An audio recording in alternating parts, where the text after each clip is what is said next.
nang mapasagin ng iyong damdamin at makapiling ang isang tulad mo.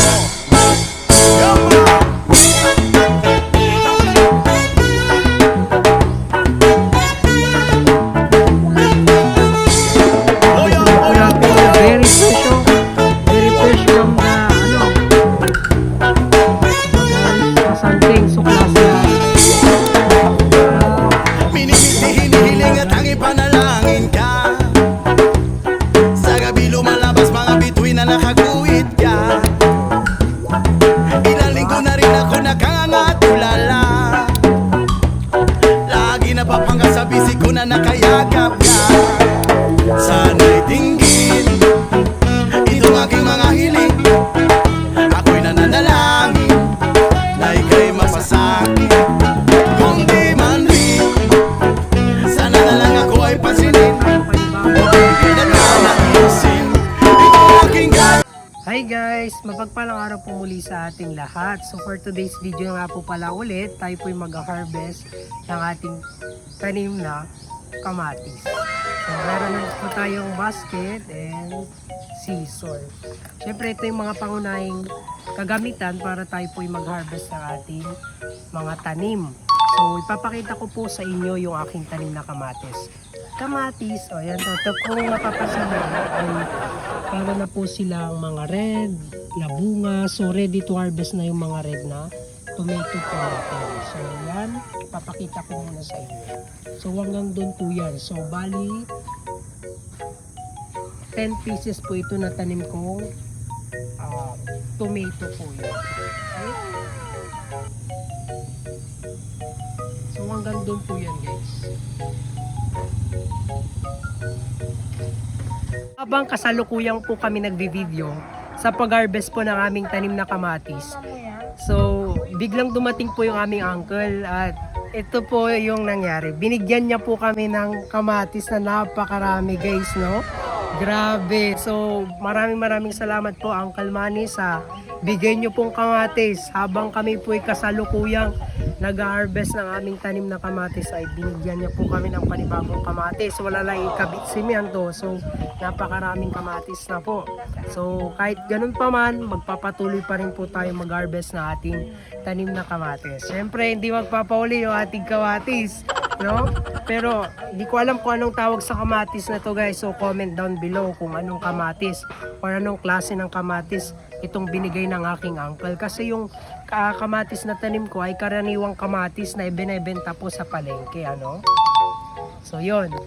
So, kahit ganun pa man guys, so mag-harvest pa rin po tayo ng ating tanim na kamatis.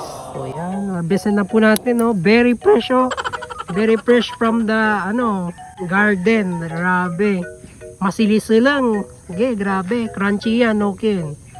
No, kinan tayo bagoong, kantura, agamang, masamit irayay, kamatis tayo, ano? So, next po nating harvestin. Ito naman. Here we go. Harvest labang po tayo ng harvest, ano? Ayan, diba guys, masanting, so klasya tanim po nating kamatis. Ayan. O, diba, ganun lang po kadali mag-harvest. O, diba? Once again,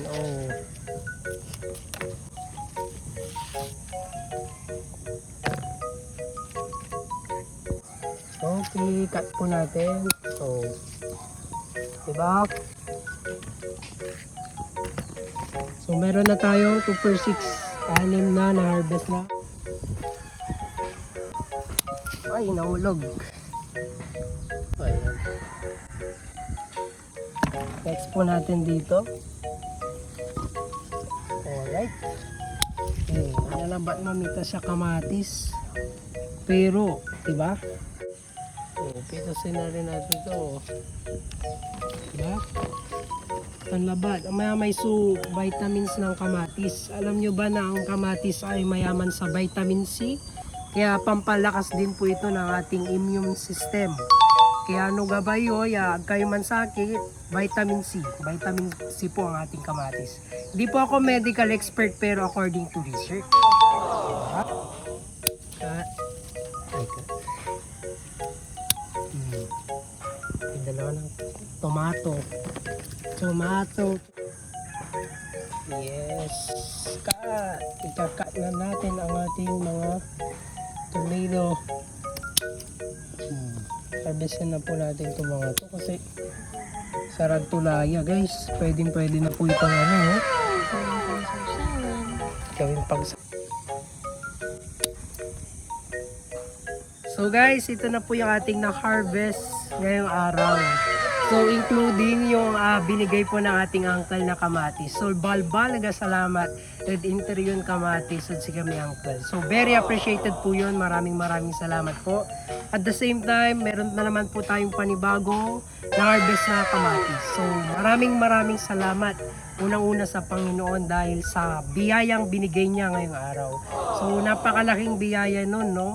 So sa malit na bagay, malit man o malaking bagay na mga pagpapala ay kailangan po nating pagpasalamat sa Diyos. So unang-una, thank you for the Lord for another blessings ngayong araw. So napakasaya ko po. Walang hindi mababayarang saya, hindi talagang napakasaya ko po ngayong araw. So ito po yung ating harvest na nakamatis. Ayan, so I encourage you all po na magtanim rin po tayo sa ating mga bakuran kung meron po kayong free time. So yun lamang po ang aking may babagi ngayong araw sa video na ito. Maraming salamat po muli sa panonood. Don't forget to heart and follow our page. Thank you and God bless us all. Bye bye po. Pagpalain po tayo ng ating Panginoon.